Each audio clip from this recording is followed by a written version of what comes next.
ಅಖಿಲ ಕರ್ನಾಟಕ ಡಾಕ್ಟರ್ ರಾಜ್ಕುಮಾರ್ ಅಭಿಮಾನಿಗಳ ಸಂಘದ ರಾಜ್ಯಾಧ್ಯಕ್ಷರು, ಚಲನಚಿತ್ರ ನಿರ್ಮಾಪಕರು, ಕರ್ನಾಟಕ ಚಲನಚಿತ್ರ ವಾಣಿಜ್ಯ ಮಂಡಳಿಯ ನಿಕಟಪೂರ್ವ ಅಧ್ಯಕ್ಷರು ಹಾಗೂ ಕನ್ನಡ ಚಳುವಳಿಯ ಪ್ರಮುಖ ನಾಯಕರಾದ ಶ್ರೀ ಸಾರಾ ಗೋವಿಂದ್ ಅವರ ಹುಟ್ಟುಹಬ್ಬವನ್ನು ಅಭಿಮಾನಿಗಳು, ಸ್ನೇಹಿತರು ಹಾಗೂ ಹಿತೈಷಿಗಳ ಸಮ್ಮುಖದಲ್ಲಿ ಸಂಭ್ರಮದಿಂದ ಆಚರಿಸಲಾಯಿತು.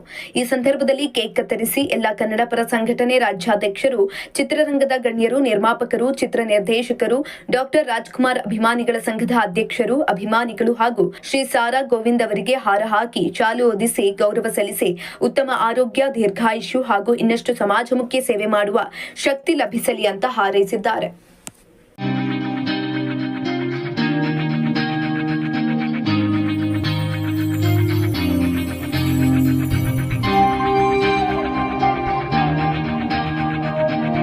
ಇವತ್ತೊಂದು ಶುಭ ದಿನ. ಸಾರಾ ಗೋವಿಂದ್ ಅವರ 74ನೇ ಹುಟ್ಟುಹಬ್ಬದ ಶುಭಾಶಯಗಳು. ಅವರಿಗೆ ದೇವರು ಆಯಸ್ಸು, ಆರೋಗ್ಯ ಕೊಟ್ಟು ಕಾಪಾಡಲಿ ಅಂತ ದೇವರಲ್ಲಿ ಮತ್ತೊಮ್ಮೆ ಪ್ರಾರ್ಥನೆ ಮಾಡ್ತೀನಿ.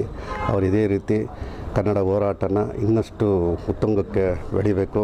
ಹಾಗೆ ನಿರ್ಮಾಪಕರಾಗಿ ಒಳ್ಳೊಳ್ಳೆ ಕೆಲಸಗಳು ಮಾಡ್ತಾಯಿದ್ದಾರೆ, ಮಾಡಬೇಕು.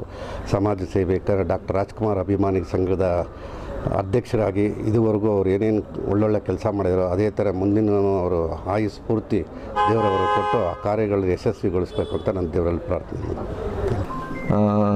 ನನ್ನ ಜನ್ಮದಾತರಾದಂಥ ನಮ್ಮ ತಂದೆಯವರಿಗೆ ನನ್ನ ಪ್ರೀತಿಯ ಹುಟ್ಟುಹಬ್ಬದ ಶುಭಾಶಯಗಳು. ಇವತ್ತು ಅವರು ನನ್ನ ಹುಟ್ಟಿಸಿದ್ದಕ್ಕೆ ನಾನು ಇರೋದು ಹೀಗಿರೋದು. ಸೊ ಸದಾ ಅವ್ರಿಗೆ ಋಣಿ. ಹಾಗೂ ನಮ್ಮ ತಂದೆಗೆ ಕೇಳೋದಿಷ್ಟೇ, ಅವರ ಒಂದು ಶ್ರಮ, ಅವರ ಒಂದು ಇಷ್ಟು ವರ್ಷದ ಹೋರಾಟಕ್ಕೆ ಅವ್ರಿಗೆ ಭಗವಂತನಲ್ಲಿ ಕೇಳ್ಕೊಳೋದಿಷ್ಟೇ. ಅವ್ರು ಇನ್ನೂ ಇದೇ ಥರ ಹೆಚ್ಚೆಚ್ಚು ಖುಷಿಯಾಗಿ, ಆರೋಗ್ಯವಾಗಿ, ನೂರಾರು ಕಾಲ ಹಿಂಗೆ ಇರಬೇಕು.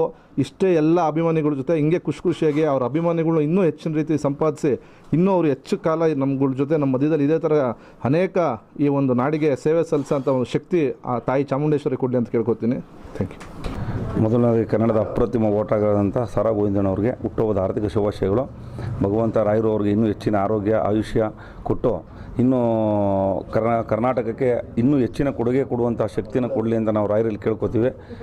ಆಗಲೇ ಹೇಳಿದಾಗೆ ಭಾಳಷ್ಟು ಇವತ್ತು ನಾವೆಲ್ಲ ಇಲ್ಲಿ ಒಂದು ಮಟ್ಟದಲ್ಲಿ ಇದ್ದೀವಿ ಅಂದರೆ ಅದಕ್ಕೆ ಕಾರಣ ಗೋವಿಂದನವರು. ಅವರಿಗೆ ಇನ್ನೂ ಭಗವಂತ ಹೆಚ್ಚು ಆಯುಷ್ಯ ಕೊಡಲಿ ಅಂತ ಕೇಳ್ತೀವಿ. ಹುಟ್ಟುಹಬ್ಬದ ಶುಭಾಶಯಗಳನ್ನು.